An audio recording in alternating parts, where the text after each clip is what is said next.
Viral di media sosial sebuah video yang menampilkan detik-detik kecelakaan lalu lintas Po Bas Haryanto di Tol Cipali.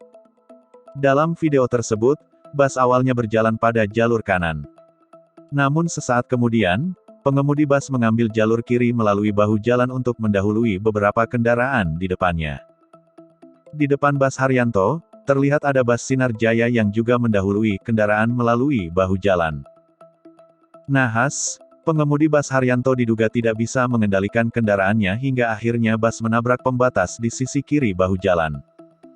Bus pun terguling ke kanan dengan keadaan pembatas jalan masih menancap pada bodi bagian depan. Kepala Unit Polisi Jalan Raya Tol Cipali, Ibtu Karyana, membenarkan adanya kecelakaan itu.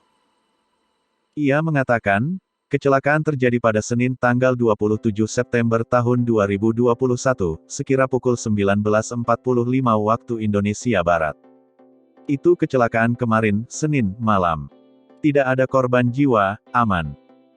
Kendaraan sudah dievakuasi menggunakan kren, ujar dia saat dihubungi Kompas, Rabu tanggal 29 September tahun 2021.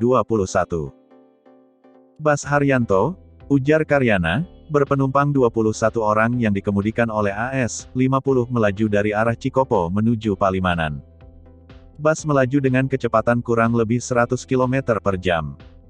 Setiba di KM 133.500A, karena kurang antisipasi menyalip dari sebelah kiri, sehingga kendaraan hilang kendali dan masuk row, jelas dia.